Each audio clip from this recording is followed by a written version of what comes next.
There is this very specific, like deeply ingrained rhythm to a mundane Monday morning in the suburbs. You know the exact vibe I'm talking about. Oh, absolutely. The whole environment is built entirely on routine. Right. You have your coffee in hand, you're still in your bathrobe, and you just sort of shuffle over to the front window. Yeah, the human brain just completely relaxes in that space. Because it knows exactly what belongs there. You expect to see the garbage truck slowly backing up, or, I don't know, the neighbor in their Patagonia jacket walking a golden retriever. Exactly. It knows what belongs and, more importantly, what definitely does not belong. So imagine that exact same morning for you, that same, like, lukewarm cup of coffee, but instead of the garbage truck, you look out onto your perfectly manicured front lawn, and there is a massive three-horned triceratops It's right there. just casually stress-eating your front hedges.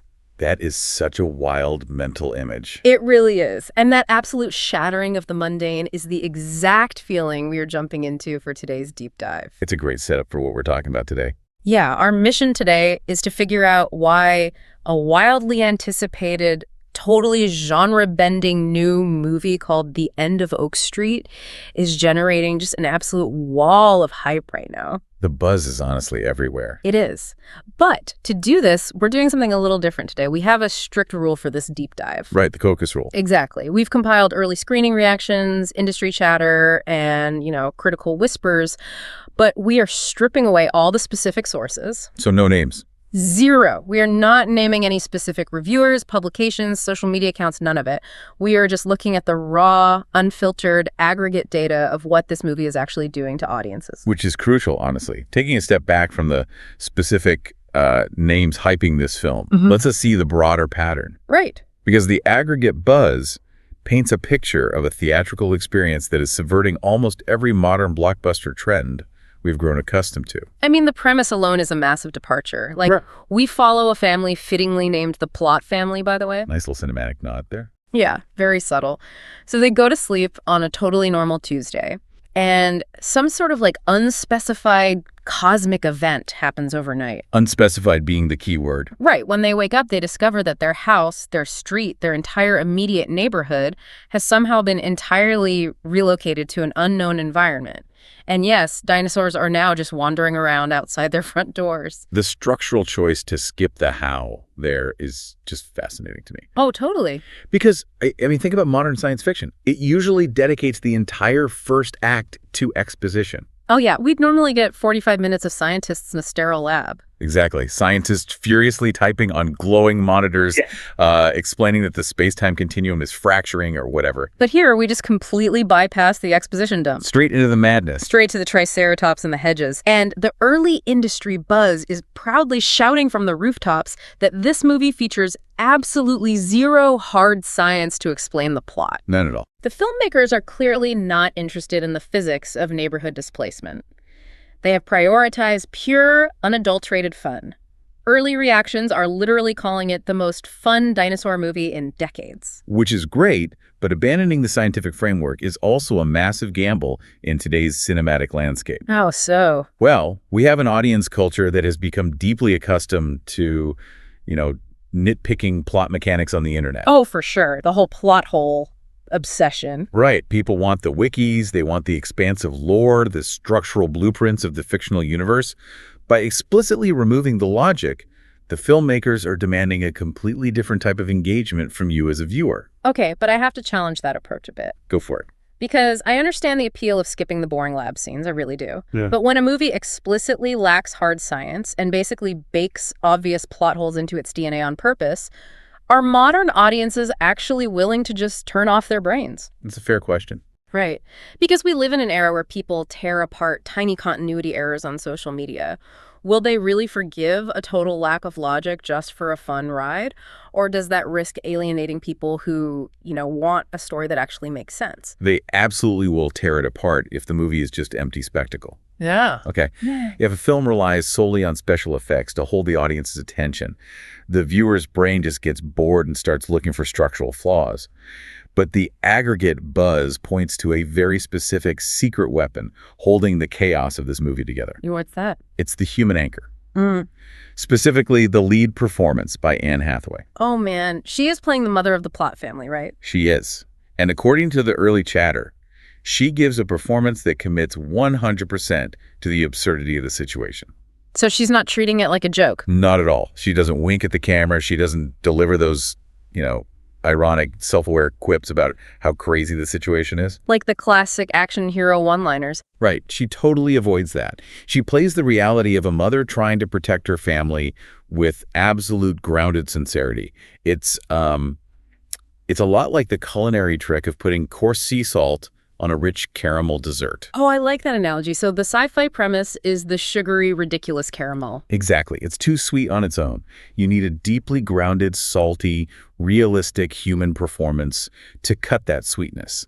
Otherwise, the whole thing is just too rich, too ridiculous to consume. That makes total sense. Yeah. When an actor of Hathaway's caliber goes completely all in on the emotional reality of the premise, it gives you, the audience, permission to do the same. So the emotional stakes replace the logical ones. Spot on. You aren't watching to find out how the neighborhood moved. You're watching to find out if this family, who feels completely real, by the way, is going to survive the T-Rex in the cul-de-sac. Well, Hathaway's involvement alone is a massive talking point right now because we are witnessing a star having just a wildly diverse, dominant year. Oh, an incredible run. I mean, she drops The Devil Wears Prada too, stepping right back into that high-fashion, cutthroat comedy.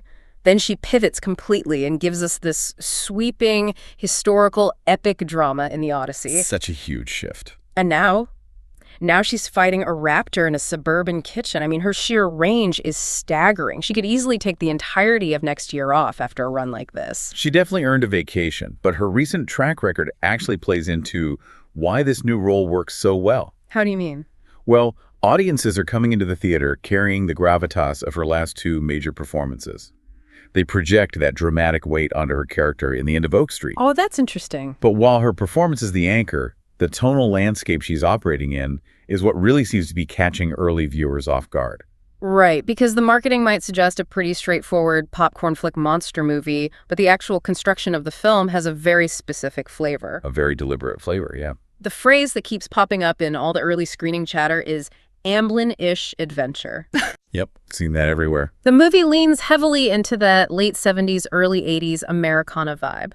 And we know J.J. Abrams is involved as a producer, and his entire history as a filmmaker is largely defined by paying homage to that exact era. Oh, absolutely. Look at Super 8. Exactly. Super 8 was basically his love letter to the Amblin style. The kids on bicycles, the flashlights cutting through the suburban night, the looming unseen threat. Right, so Abrams provides that architectural framework. Yeah. But the early reactions really highlight that the director, David Robert Mitchell, is bringing a completely different psychological texture to the film. Yeah, the buzz suggests Mitchell has infused this wild dinosaur story with these unexpected, really heavy layers of melancholy and pain. Which you don't expect from a dinosaur movie. Not at all. It's not just shiny, happy thrills. There's a distinct undercurrent of sadness operating beneath the surface of all this spectacle. But wait, that sounds like a recipe for massive tonal whiplash. On paper, sure. Like, how does a movie successfully balance dinosaur mayhem and pure fun with deep layers of melancholy and pain? I mean, 1 minute a stegosaurus is crushing a minivan, and the next minute we're exploring deep familial trauma. That just sounds exhausting for an audience to process. It does sound disjointed when you describe it like that. But if we analyze the actual cinematic history this film is drawing from, the most enduring nostalgia-driven 80s adventures always operated on that exact dual frequency. Really? You think so? Think about the classics of that era. They were never just pure, shiny, happy adventures. I guess you're right. There was usually some underlying domestic issue going on, like a divorce, a missing parent, foreclosed homes. Financial ruin, yeah. It was the latchkey kid era of cinema. Oh, that's a great way to put it. Those films paired childhood wonder with genuine themes of loss, isolation, or familial struggle. The magic and the monsters were often just a cinematic metaphor for a family trying to heal. Or kids trying to navigate an adult world that felt totally out of control. Exactly. So by Mitchell bringing genuine melancholy into this movie, he isn't creating tonal whiplash. He's actually authenticating the genre. The emotional pain makes the idiosyncrasies of this film unforgettable, rather than just feeling like a cheap theme park ride. And that structural choice actually aligns perfectly with some of the more fascinating industry chatter we're seeing from prominent filmmakers who caught early screenings. The comparisons being made are wild. They really are. There's a distinct comparison being drawn between this movie's out there premise and the vibes of classic EC comics and The Twilight Zone. Which is incredibly high praise. Yeah. But it also serves as a massive warning sign regarding the actual tone of the film. Warning sign? Yeah, because for context, EC Comics think of titles like Tales from the Crypt. They weren't just about scary monsters. They were twisted morality tales. Right, they were dark. Very dark. They were stories where ordinary, comfortable people suddenly had the rug pulled out from under them in deeply unsettling ways. The Twilight Zone operated the exact same way. The horror always came from the subversion of normalcy. And that subversion of normalcy is the perfect bridge into what might be the most shocking aspect of this early aggregate buzz. Yeah, we have to talk about this. We really do. We've talked about the fun, the lack of science, the emotional weight, but apparently we need to talk about the terror. Because the raw data from these early screenings indicates that this movie pushes its PG-13 rating as hard as the rating board will possibly allow. The theatrical experience sounds significantly more extreme than anyone anticipated based on the premise alone. There is a strict, urgent warning circulating among early viewers. They are literally telling people, stop watching the trailers immediately. Yeah, I saw that. They're begging people to preserve these truly terrifying moments for the actual theater because the marketing is doing an almost too good job of hiding how scary the movie actually is. The fact that audiences are voluntarily telling each other to avoid marketing material is huge. It's a testament to the fact that this film is delivering genuine, sustained shocks. Not just cheap jump scares. Right. These aren't jump scares you can spoil in a 30-second TV spot. This is a pervasive atmosphere of dread. But I keep coming back to the marketing strategy versus the actual product. I mean, the movie heavily utilizes the classic kids on bikes trope. Very heavily. The aesthetic, the Amblin vibe, the very presence of a PG-13 rating at all screams, bring the family for a fun weekend ride. That is the message, yeah. Yet the early viewers are walking out saying the movie is surprisingly horrific. I even saw one piece of industry chatter suggesting that parents should absolutely leave their younger kids at home. Which is a bold claim for a movie marketed like this. Right. I get that the familiarity of the suburbs makes the scare hit harder. But if I buy a ticket to a fun roller coaster and I end up locked inside a haunted house, I'm going to feel a bit cheated. Is there a risk that this is a massive bait and switch that alienates the casual family demographic? It is a massive risk, definitely.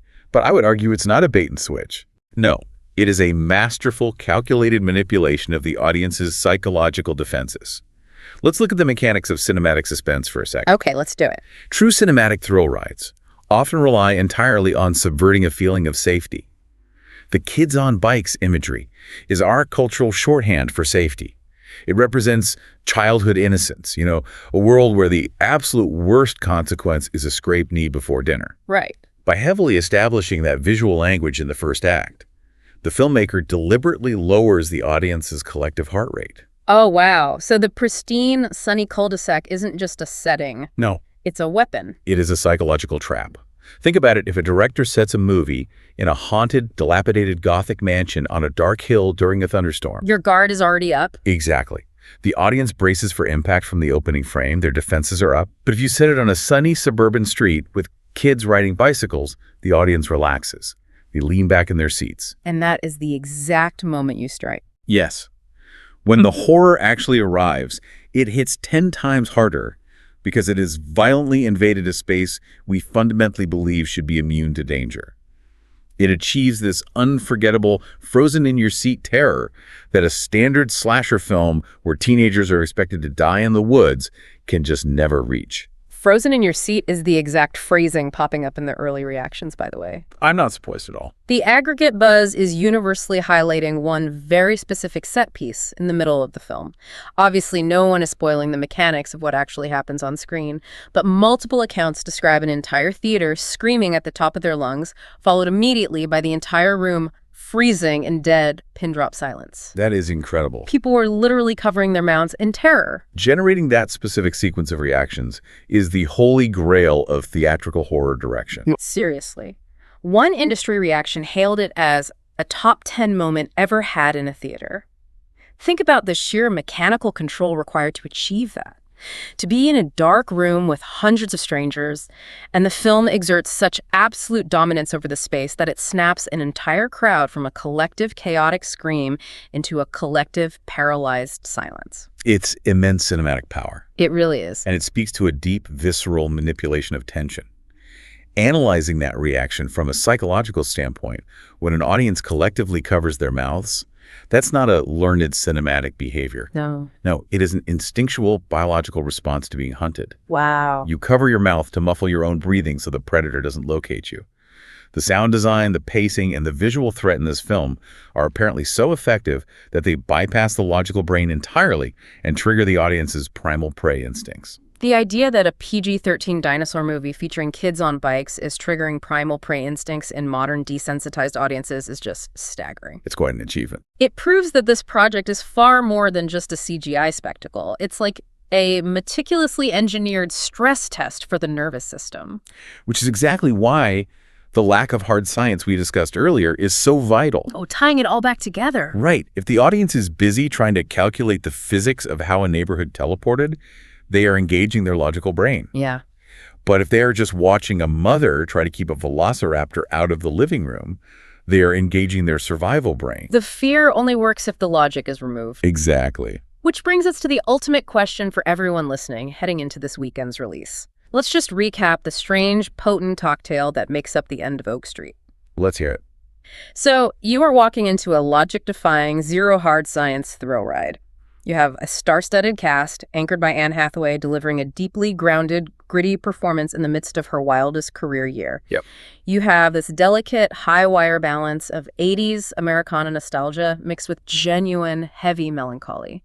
And it is all wrapped up in a package of mouth-covering, primal, PG-13 pushing terror. It is a wildly ambitious combination of tones that honestly shouldn't work together, but apparently harmonize perfectly. And it sets up what has to be the most hilarious scheduling quirk in recent box office history. Oh, this is the best part. Because this weekend, audiences are facing the ultimate dinosaur face-off at the multiplex.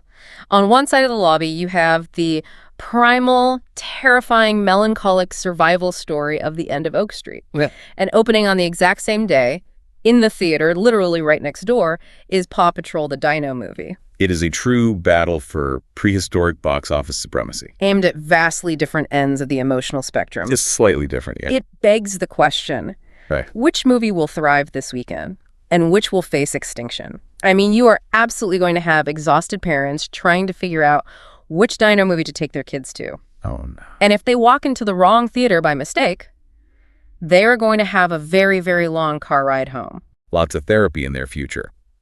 But while the box office clash is amusing, I think the real takeaway here, the deeper implication of this film's sudden, massive cultural footprint, it really goes back to our collective memory. How so? Consider how our modern nostalgia for 80s childhood adventure movies usually functions in pop culture today. We buy the vintage t-shirts, we use the synth-heavy soundtracks in commercials, we romanticize the era as this purely joyful, adventurous time. Right. We sort of curate the memory, we remember the magic and the fun, and we completely edit out the anxiety. Exactly. We gloss over the fact that those films, the ones we now hold up as heartwarming, comforting classics, they were actually genuinely terrifying to us when we were young. That's a really good point. They featured real stakes, real emotional trauma, and monsters that didn't hold back just because the protagonists were children.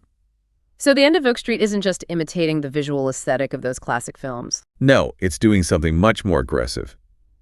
By pushing that PG-13 rating to its absolute limit and introducing that level of mouth-covering terror, it is forcing the audience to finally remember the visceral fear we felt watching those movies for the first time. It's holding up a mirror to the anxiety. Yes. It strips away the cozy nostalgia and reminds us that being a kid facing the unknown was actually incredibly scary. That entirely recontextualizes why those movies left such a permanent mark on us in the first place. We didn't just love them, we survived them. Perfectly said. Which leaves us with a final thought for you to chew on today. Take a look back at your own shelf of beloved nostalgic favorites, the movies you think of as warm, fuzzy childhood adventures. Look a little closer. Yeah, look closer at the plot lines, the villains, the stakes. What other childhood classics were actually disguised horror films, just waiting for you to realize how scary they actually were? It's a question that might completely change how you see your own cinematic history. It really is. Because you never know when you're going to wake up on a mundane Monday morning expecting the garbage truck, only to find a triceratops staring back at you. Keep diving deep, everyone.